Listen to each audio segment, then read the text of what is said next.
Il s'est passé que celui-ci ne faisait pas passer les bibis. Pasteur Ramon, il y a 3, il y a déjà 2. Il faut la bien faire. Il y a un discours qui n'est pas là. Il y a un discours qui n'est pas là. Il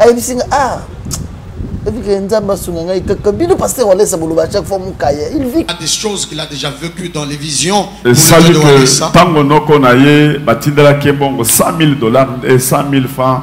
Photo. Pasteur Même de goutte par 10, 15 minutes, et c'est dans le douleur atroce que ça sortait. Le douleur wane ko sala ke abandi ko bella makasi bakeina ye pa banganga ba kotise na sama belé. OK. Il y a plus de 80 ans, il photo pamba. Photo wana et saliete nzambe ya binisa mwana wana na prison, mwana zu avion ai awaza na Congo. Na loba boy. Ba député yo. Ba no maki bango ba député. Ba da esatio.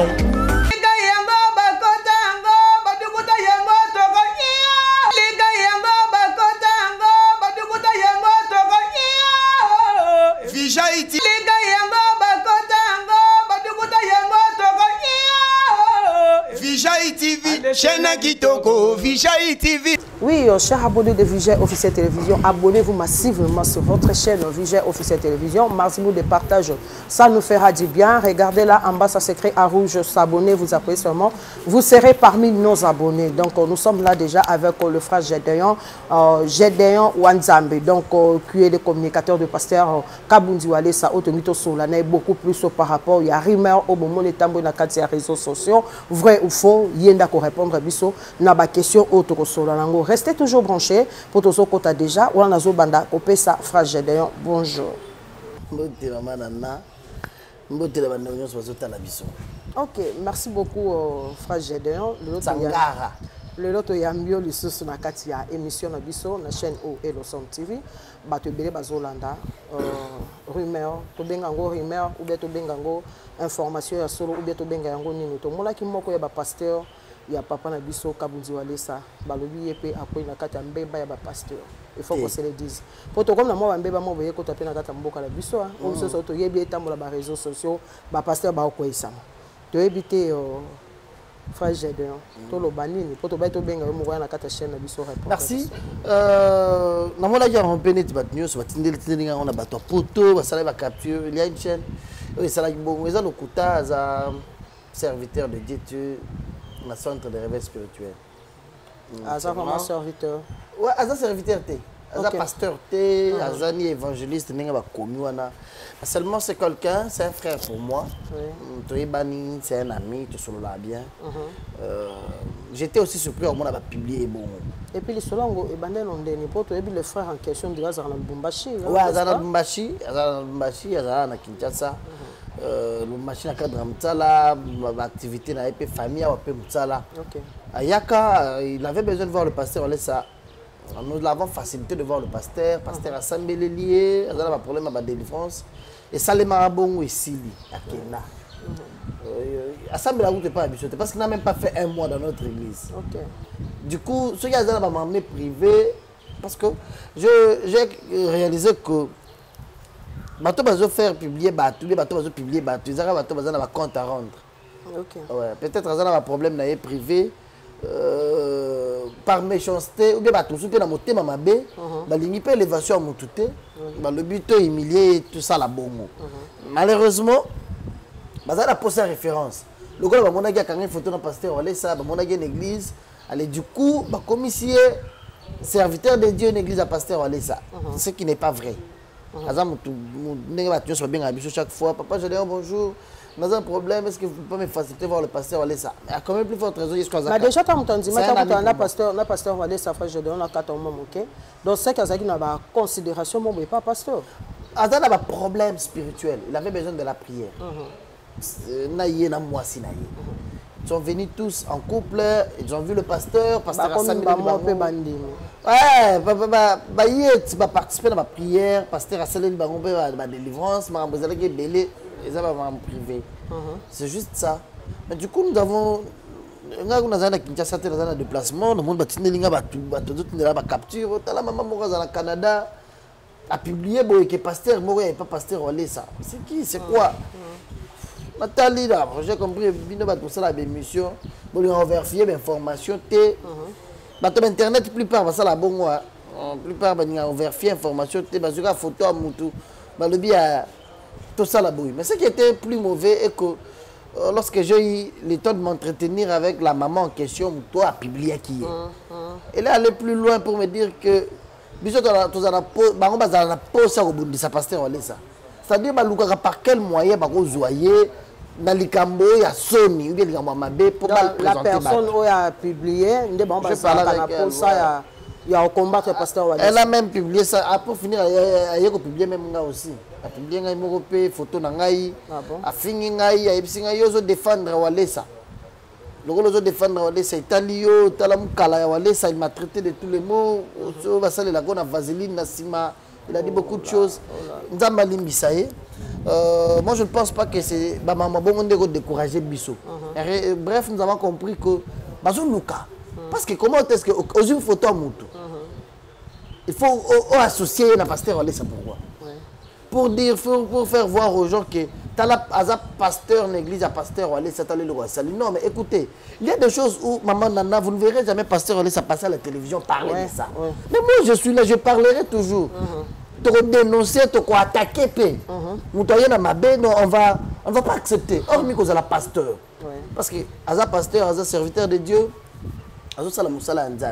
C'est qu'il a un comportement, une attitude affichée étant pasteur. Mais hormis que le pasteur, il est parent, il est responsable, il a de belles filles. À Bali ici déjà, il a coco. Ok? Hormis que le pasteur, il est responsable, il a papa, il a belé. Nous qui sommes avec lui, nous sommes en entourage, c'est quoi notre rapport? Tout ne doit pas être spirituel. Tout ça là-bas, tout quand même, tout ne doit pas être spirituel. Le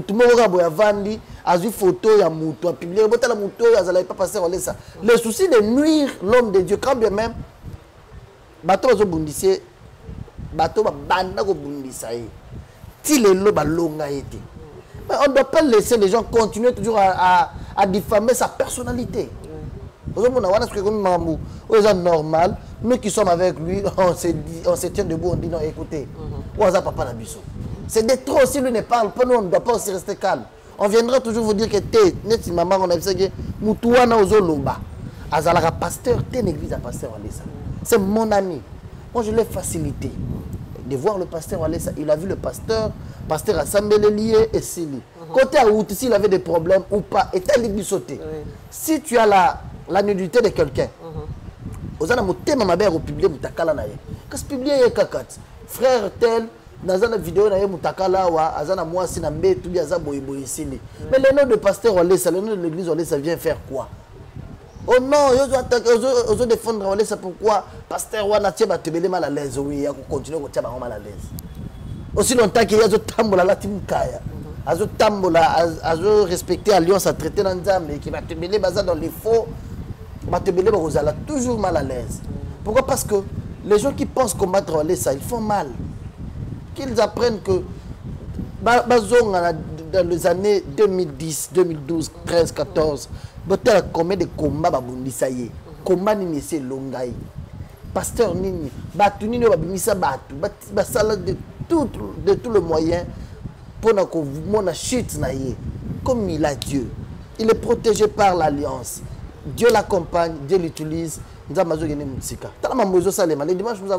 nous avons vu, je ne sais pas si au tient la vidéo, un événement. Garçon, moi, Outina. Oui, tu as la vidéo, mais ceux qui ont la vidéo, je vais vous donner. Outina, Inongo. Inongo, c'est ça, Maïndombe. Inongo, c'est Maïndombe. Inongo. Outina, Inongo. Il y a un problème à Soubakate. D'infection grave. Même les hôpitaux, sur la maïndo, mais ça les tours des hôpitaux. Parce que la maladie, parce que ça va qui s'y met.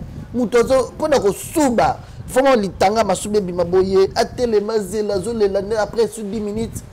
Monda bobima et c'était grave. Il a souffert. Il est allé voir. Que mon babemie tie pas banganga. Que va guérir mystérieusement et s'imiter. Ils ont pensé que tous en Noko na biso moko à Kinshasa. On doit voir notre oncle qui est à Kinshasa. Tola Kisaye, il est médecin. S'il peut nous aider. On l'a amené à Kinshasa. On amène le monsieur à Kinshasa par son oncle. Son oncle, Assam, il n'est pas pasteur Walesa. Il a dit il y a 100 000 francs congolais. Le oncle, il faut passer l'opération. Il est bloqué. Il est venu voir le pasteur Walesa. Il a dit pasteur, la situation est mais il y a une situation à l'Iwa. Le pasteur a prié. Dans cette alliance-là, nous qui sommes avec lui, on a prié pour le garçon. Le pasteur, ma déclaration a sali, et sali était là, il m'a mis à l'hôpital pour opérer. Malade est mon anakaté. Baye ko mona ko ana Kinshasa. Bakutini na nzoto na ye. Bakutini na vesi oyo masube vandaka. Bakuti libanga. Libanga munene bo. Libanga. Ba opérer yango ezali, il y a des vidéos, le monsieur était là dans libanga. Libanga munene vandi na vesi. Ko libanga de kotende. Tuni. Na tuni ko. Parce que on est comme déjà mahamba. Ba ka na posa bino presse bo propager yango wana. Mara monza mazo sala oyo. Bon, qui est comme ça la tête. Mais vous avez la vidéo à pasteur télébimi allez, vous savez l'analyse. Non, ils n'ont même pas. Non, Bisson appelle tout ça, analyste, parce que nous avons des professionnels des médias. Il y a une information, actualité, une source. Donc voilà. C'est l'opération. L'hôpital, tout.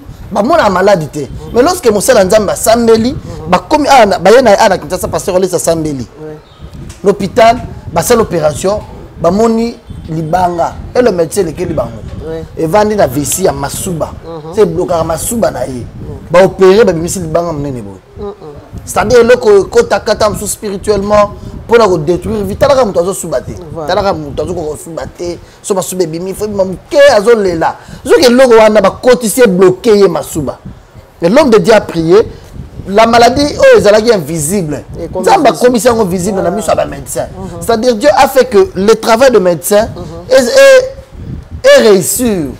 Parce que d'autres médecins, ils étaient que baza mabé. Mais basali, le gars bazalaka spirituel, te ba monake lokote. Mais on a associé Dieu à l'opération. Nzamba fongo libango miso ba moni libanga. Ba bimisi libanga wana. Et ni ne salé mais après bimisi libanga na limutu. Avant di ba tie sonde masu bezo lekela kuna. Alali, amoni na tio wana ya sonde, ye moko malade. Amoni nyoka. Ezo mana nzoto na ye. Oh là basali opération ba monaki a monter. En tout cas, frère Gédéon, on va permettre à Bissot, c'est pas mon réalisateur, Gimbo, ma réalisateur patron, à balancer image Oyo. Parce que Tobaka a la chaîne à Bissot, Tola Kisaka, image Oyo, Zakana, preuve Nango, tout le temps, Ndenge Nzambe, Azo Sala miracle, et pas Yamosa, l'évangéliste Kabundi Walesa, au Bissot, Sotoyebi, à côté qui n'a profondeur pour la Mabunde, Namboka, la Bissot, République démocratique du Congo. Bien que tout le monde qui Corona ait frappé le monde entier, mais Nzambe, mais qu'il a épargné Mboka, la Bissot, République démocratique du Congo, et puis Dieu continue toujours de faire le miracle à travers mon Salian Nzambe. Gimbo m'a balancé image Oyo et puis on revient juste après. Lorsqu'on a sorti la pierre,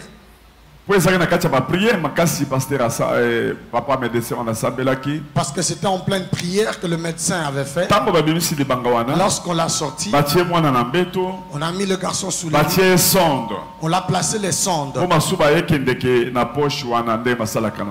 que les urines puissent passer dans la poche telle que... La même nuit, lorsque le jeune Jean a vu tout cela, il a commencé à avoir très mal au ventre. Il a senti l'envie de se soulager, il avait très mal au ventre. Il est descendu du lit.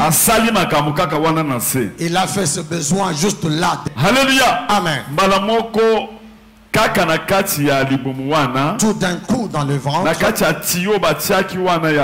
dans le tuyau de sonde, il y a eu un petit serpent qui a commencé à entrer. Vous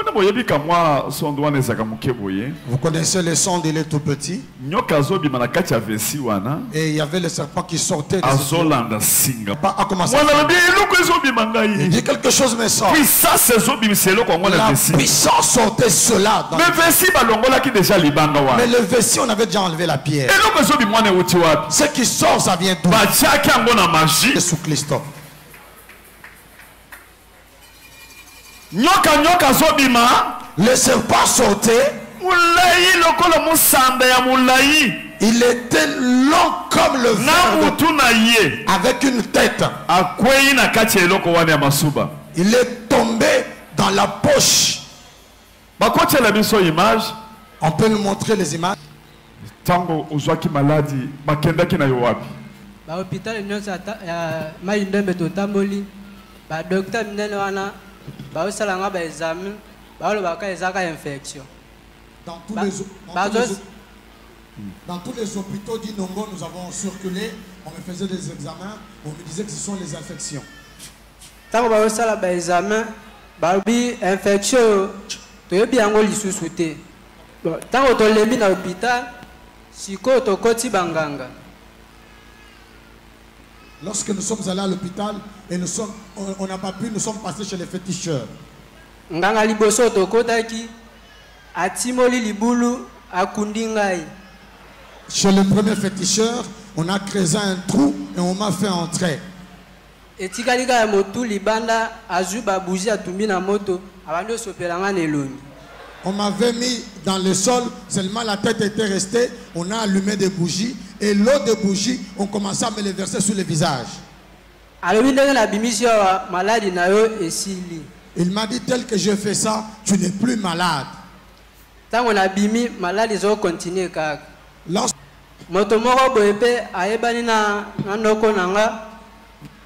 y a quelqu'un qui connaissait mon oncle. Il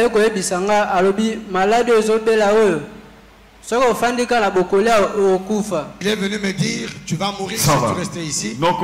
Amen, église. Amen. Me disant, je suis sur la moto, tel que je suis là, je n'arrive pas à uriner.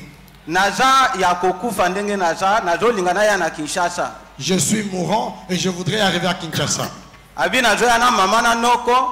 Mais Kinshasa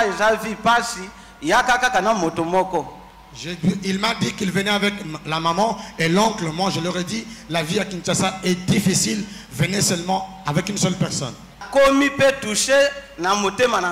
J'étais très touché à partir de sa maladie.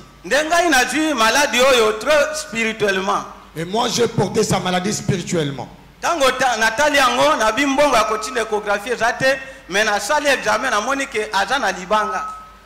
Je ne suis pas passé par l'échographie, mais j'ai fait l'examen et j'ai découvert qu'il avait les calculs.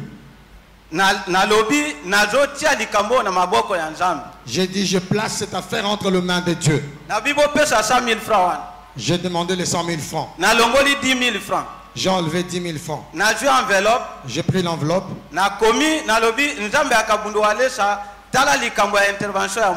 J'ai écrit sur l'enveloppe disant, Dieu de Kabundu Alessa intervient pour le problème de cet enfant. J'ai fait entrer l'enfant dans la maison. Je leur ai dit, je ne sais pas comment vous êtes venus. Moi non plus, je ne vais pas enterrer quelqu'un ici à Kinshasa. Même si tu es venu avec la mort. Regarde ma maison, elle est pleine de photos de notre pasteur. Tel tu es venu ici, tu vas trouver, c'était 30 minutes après sa naissance. J'ai dit, Dieu, tu es le père des orphelins. Nous avons fait l'intervention.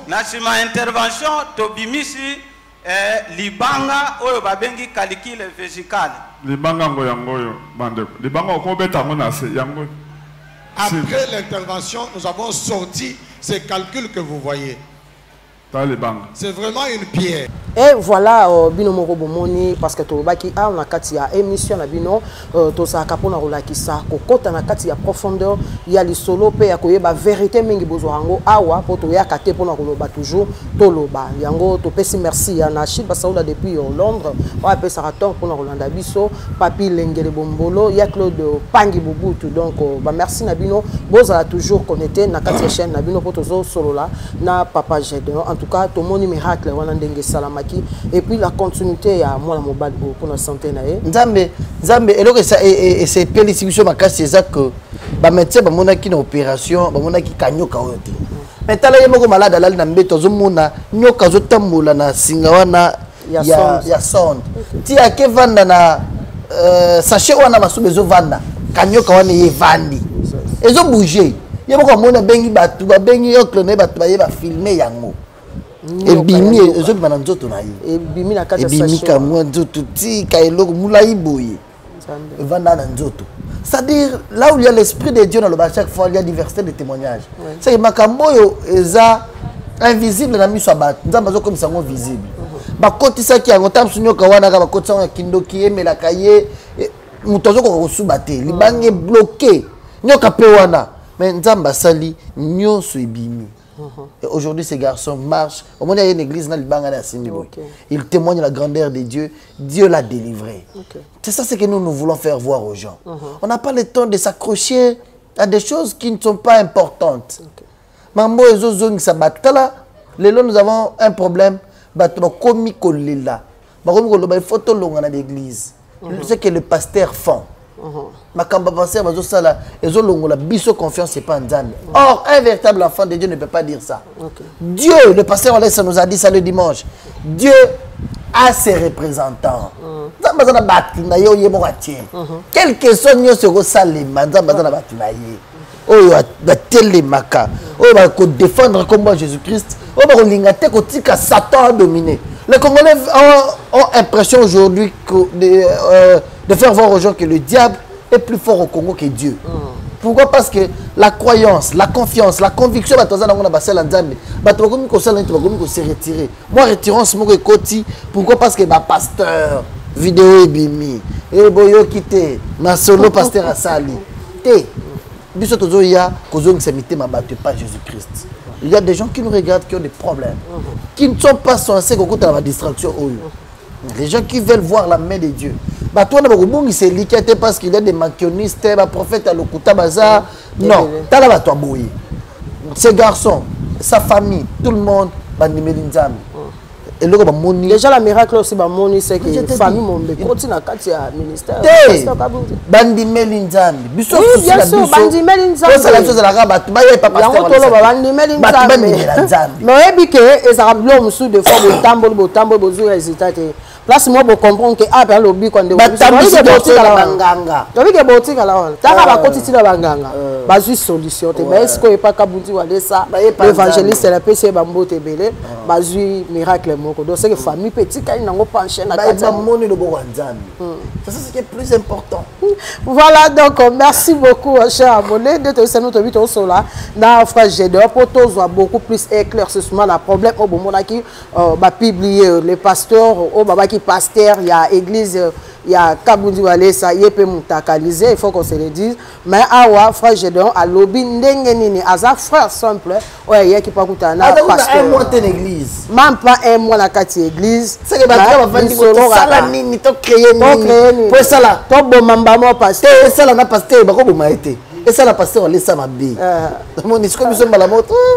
C'est d'autres qui ont tenté. Voilà, donc ils ont la bateau babenga ba basali ya nzambo basimbarate, il faut to bandeni to ko sola makambango donc frère Gédéon nandenge pe ya koyoka lisusu non frère Gédéon mukala aza mukala ya pasteur Kabundi Walesa. Mais de toute façon pour tant on le gars déjà à communiquer mukala. Et le rôle la pasteur azora moi ba bébé azora moi ba momi mo ba basimo bazara ba pembe siko yo desiko OK ndaka yo desiko batinda ka yo on est ma ba cop boy pas pasteur donc mukala siko nga fungo li solo moi ça vient bien c'est ça le bien mukala heureusement que les gens n'ont pas mon biso à pesa biso musali na ye mutoaza na vie sanctification. Dans le lobby dans une émission hier à la télévision que là où il y a l'esprit de Dieu il y a la sanctification. Si tu vois un pasteur impudique, mais qui fait des miracles, comprends qu'il n'est pas de Dieu. L'Esprit de Dieu réside là où il y a la sanctification. Dieu se sent joyeux là où il y a la sanctification. Là où il y a la crainte de Dieu, c'est là où il y a l'aspect, l'atmosphère du Saint-Esprit. Mais lorsque dans une église, certains sont conscients que je suis pasteur. J'ai même dit ça. J'ai même dit ça à une maman. Avant-hier, je parlais avec elle. Solo camarade naïe, 2 ou 3 camarades naïe, bah ça mais dans une église ici. Parce que camarade naïe, pasteur là-bas. Le pasteur a proposé yépé. Ce qu'on a bételé dans les solos. Ce qu'on a télé dans Seki. Dans l'église, on a l'église à Oni. J'étais avec l'apôtre Mania à l'église solo. On a l'église au Salami. On a l'église dans Oumeli. Mais Oumeli, c'est que le monde qui est monté dans l'église pour un message ni place où on a. Mais à ça conscience. Tu as 3 amis au Solana Bango pour voyager à la Bango pour ça la cop. Tes amis là ba yebissionner ba basibino bozalaka limisanga maman. Bozala par moment moi ba s'écrire ça la passe. Papa dérangeait ngai et tout ça là il est dans ozone. Et papa le bain nanga to kene na Dubaï. Voilà. Bo sala ngopé. Si ko passer à moni que ba 3 na bibi déjà na 2. Il peut faire na bana. Ya bandis ko cop na pas na yi. Yes ko yego monanga. Ai bisinga et puis il vit comment? Et puis dans l'église je suis là, ça fait plus de 10 ans. Mais pasteur Abima, tu as 3, pasteur Abima déjà 2. Ce que Mikolo a proposé, même si maman, tu n'as pas besoin de te lamenter. Tu ne comprends pas que place de ça, Mélanza Mazati. C'est que comme il est fanatique. Il y a un pasteur, il y a un messana. Les églises sont messana wana. Mais tu vas vivre comment? Au moment où tu sais bien que muta telemi liboso na azote yayo abimise la kaba abimise la baninga bilamba. Et puis ça te fait du bien. Lobi na tongo sokolipe. Au côté de la voiture na yo ti okonu wana côté sameli. C'est quoi? En tout cas, Nzamba sunga vraiment mboka la biso. Te batu bandimi bango moko pe ba miyebi. Ba miyebi na que vidéo moko otamboli nango na téléphone na yo. Oyebi ya. Mais le que l'église. Justement alors na otalo bana bi batu ba komi trop ba fanatique ba pasteur et non kozala ba fanatique Nzambe. Parce que si nous sommes les enfants de Dieu, otoza na conviction, auto ya na 4 églises pour la parole de Dieu, les gens ne peuvent pas marcher comme ça. Tout le monde me dit mais moi si à se pencher pas pasteur pour ça la aventure na bango. Tu vois. Donc déjà monter ça moni ba aventure c'est ça na batumi balé. Et pas la biso. Nzamba pa mole biso to na mosali na ye, mutu moko aza na vie ya sanctification. Il y a quelques jours, auto ça la maman dans la voiture. Madame naye, maman na biso. Alobi, tu es une femme exceptionnelle, tu m'as aidé dans mon ministère. Bah pasteur nous souper parce que tu as la difficulté tam su koba la mabe moi si koba la pena am souper choix mabe koba la mabe ce que ça muto nzamba zo établir nzamba ponela na moi si ouais nzamba ko persona moi si wa ko accompagner yo c'est pourquoi nous sommes heureux aujourd'hui nous avons notre maman une fierté maman Gel Walesa Dieu l'utilise dans des prophéties dans la guérison dans les miracles nzamba utilise raye c'est-à-dire le Dieu de Walesa ça fait que le colon a sala mosala Walesa oyo na lukela moi si oyo a la paix disponible. OK. Cette maison-là, c'est une maison bénie. C'est une maison de bénédiction. C'est une maison de grandes choses. C'est ça. Moukala. Ok, voilà. Ok. Il y a vrai et pas il y a frère Gédéon. Voilà même à titre à moi à Moukala pe abandé ko bangote azu tout éclaircissement ya Moukala awa na 4 émissions na bino et puis bon comprendre que non le frère en question azan un frère ensemble n'est pas pasteur Walesa te aya ki lokwande to bakana kati ya consultation aya kokuta na pasteur ndenge pe biso to kenda ba consultation quand ça faut pasteur un problème te ah oui oyibi oui pas bon to oyeba mto ba kati na ye mto ba ke mutu la personne soit azam même ndumba voilà. Même Ndumba, comme on a pasteur, c'est bien pasteur, on a comme un pasteur tout en photo. Pasteur au même Ndumba, même Moutinioso, pasteur tout en photo. Ma frère, on dit que quelque part, bien non peut, parce que communicateur, il y a pasteur, il faut qu'on veille na ba photo. Pourquoi? Parce que, oui, justement. Non, si je dis, on retourne à pourquoi? Maintenant, je ne sais pas pourquoi. Comme Moutounio, c'est un temps et aucun photo. À quel angle on soit salir, image à pasteur. Dans le sens où biso, tu peux que ça pasteur qui a photo. Au moins, tu belé témoignage, tu n'as pas photo pasteur. Dieu utilise l'image de son serviteur. Tu as photo à la base. Mais il y a des gens qui ont photo à pasteur Walesa. Au moins, le pasteur Walesa a un téléphone dans bango. Image de la présence esprit en Nzambe. Nzambe ko bongo la bango. Tu as ndumba ba kanga photo à pasteur. Il y a un problème te. Pasteur Walesa a un représentant de Jésus-Christ. Et ça, le col de Yozo Yiba. Mais, na poche na yo za la photo ya oza la présence à Saint-Esprit. Saint-Esprit va na roté ya yo. Le jour où tu route ko yiba va na ndako mi ko lio zo téléphone ba ndo tala. Fa ko tala mosala nzambe motema na ko reprocher yo. Ah, mais ozo yiba tala ke ka photo mosala nzambe. Et vous avez l'enseignement, et vous avez la prédication, on va changer. D'accord. Pasteur Wale Sazali. Bato vous avez posé kanga des photos, baya ko kanga, biso to ko pekisa bango. Voilà. Présence na ye kanga la photo wana, na ba téléphone na bango, na photo vous avez na ngona. Présence na yo na présence esprit nzambe. OK. Merci beaucoup frère. Nzamba pambolaka na photo wana kaka. Nzamba pambolaka. Photo wana batibile na prison. Na photo wana kaka. Batibile babibi na bopito. Na photo ka ya pasteur Wale Sozomona wana. C'est-à-dire ye moko mutu na kibomuta ye bakate. Ye bak comprendre te makambo bato na lali na loti pasteur Wale. Likambo salemi. Nazali na photo kana lali na ngona motema boye. Mona na ngaza na prison. To témoignage mo munene mutu mo ba condamné na Allemagne. En Allemagne ouais. Et les gars dimanche.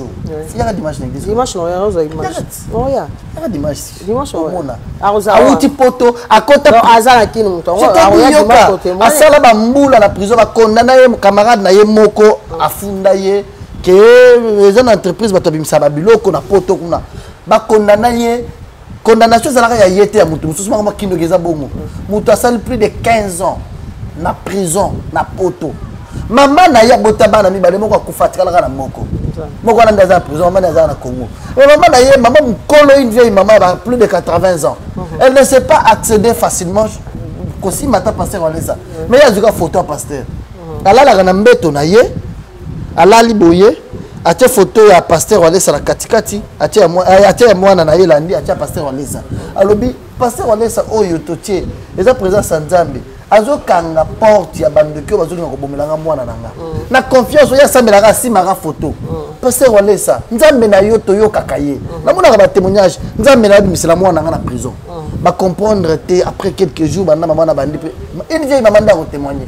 OK. Il y a plus de 80 ans bi photo pamba photo wana esaliete nzambe ya bimisa mwana wana na prison mwana zui avion ayi awaza na Congo. Amen. Tu vois tika bato kanga photo na pasteur Wale ça tika bato baltambola na photo mais ba croire te que pasteur Wale ça nzambe ba sala bongo te bato ba blasphémer te Saint-Esprit bato balingi ko tongisa bilamba ya pasteur Wale ça ba tongisa balata foulard lata nini photo lata mais côté élikete que pasteur Wale ça nzambe considérez que dans la photo mosala nzambe nzambe ya ya traiter une alliance asala la likambo. Amen. Voilà. Merci beaucoup frère Gédéon. Tout le monde a déjà Montréal là ça biso signe na sima ya caméra donc éviter au compensation moi programme qui ya pasteur pour la semaine to ye bana mpoto ke déjà na posa moi ba mama na makaso zo sala maboyi bange bina libuma mutu ça les maraté ba opérer mutu a médecin ba bimisi banga munene boy bo ça la analyse a bomu voilà bo claque ça ba tuke na mboka na biso to za na mosala nzambe beaucoup de na ba distraction beaucoup de mamo to yakite e ba lobi neti mamo mai kalamba ya sali e mai kamati Moïse beaucoup tiango ba mwa malonga ba tozo zela eza mambo zo réconforter kondima na bango tu vois voilà merci n'a pas Wale ça merci à vous déjà pour merci beaucoup. Notre programme reste maintenu. Mercredi, on a prière de 7h à 10h30. Vendredi, de 14h à 18h30. Dimanche, un culte. Un culte de miracles, d'adoration, d'action de grâce. Un culte où il y a des témoignages. Non, non.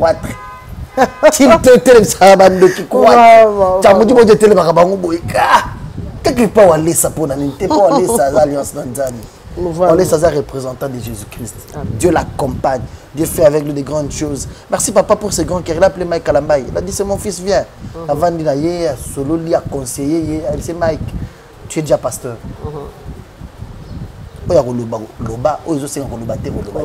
Il a parlé avec lui. C'était avant-hier la nuit. Avec un grand cœur, un cœur ouvert, comme un père qui conseille son fils. Qui a compris que mais qui tire que Mike Sali, Mike Bossale longue émission, mais comment quand ça va journaliste beaucoup dans la prison et comme bon non Mike viens voilà c'est un peu ça. Nous avons beaucoup loué ce geste là pasteur Wale ça que Dieu vous bénisse pour la sagesse. Merci pour ce grand cœur. Il a compris que mwana nanga ataza la suna ndaku nanga te akoma libanda za ndaku na yako molia fufu na yekuna mais na kolinga te ba tous ba na mabanga ba bamba epo akufa na ko retirer yaka na vandawa pour tango kende lisusu nzamba accompagner. OK frère Gédéon, merci beaucoup de éviter dédicace moi salutation na yo na quelques personnes hein, merci na papa Walesa pour la confiance que vous essayez de renouveler à nous. Salut à maman Monique Boteli na France. Maman bien ya papa Gédéon ko lebelo lie ba héros na ngata ça tindre moi ba héros. Nzamba pa mbolo maman Monique. OK. Maman Perpétue à Londres, que Dieu te bénisse. Maman Françoise Mouine, Allemagne. Vous êtes très nombreux. Cheval Blanc, salut à toi. Judith Congolo. Salut Namokondi, mon capitaine. Séraphin Boulaba, ambassadeur universel de la paix. Ambassadeur de la paix. Séraphin Boulaba. Depuis Fungurume. Voilà Fungurume. Voilà, Congo et Congo. Depuis Funguru, mais mon capitaine Séraphin Boulaba Kassende. Je pense également à mon ami Cashmoni. Et Cashmoni, Big Rouge, Mike Kabukala, le Big Rosaille. Il y a une bonne chose à toi. Le patron Jean-Paul Mboma. Il est bon. Jean-Paul Mboma, salut à toi. Vous êtes très nombreux, je vous aime beaucoup. L'hôtel Kebaz et Fils. Kalaté Tozoya. Place tous à chaque fois surtout que Moujima. Nous sommes en train de partir à Moujima dans quelques jours. Mon papa a invité à la convention Mounene et pas père spirituel. OK. On va passer avec ma père spirituel. Ba bimara ba omo. Ba zona ba pambo le la télévision. OK. Merci beaucoup frère Gédéon pour la rendimation sur invitation la biso. On a pour répondre à la préoccupation mam ya peuple de Dieu. O babande ko zela biso ba yo kana ba vérité cachée oyo. Donc à moi déjà, je fais un coucou à président Julien Mouabou, notre président de la PELCO, Metitima ba mbote na yo, je vois encore Merveille na kati toujours il y a Pelco et puis c'est beau cadre la PC merci na Batunion surtout il y a cadre au donc je vois déjà papa dans spray dans la PC qui a passant pourquoi pas aussi à notre gérant Babi Medcœur de la pointe la moni sur DJ hein tout le monde au bazaka awa la PC bambote belé na Batunion surtout balinganga là ba o balinganga tende na mesala toujours ko bambote la bino poto comme na suka ya émission la biso ya mokola lelo na bi que prochainement to kuta la bino lisusu na numéro kitoko merci à Montréal Mboma, ciao. Naina lo baboy. Ba député yo. Ba no maki bango ba député. Ba da esatio. Liga yango ba kota ngo ba dukuta yango toko nya. Liga yango ba kota ngo ba dukuta yango toko nya. Vijaiti. Liga yango ba kota ngo ba dukuta yango toko nya. Vijaiti chaîne kitoko Vijaiti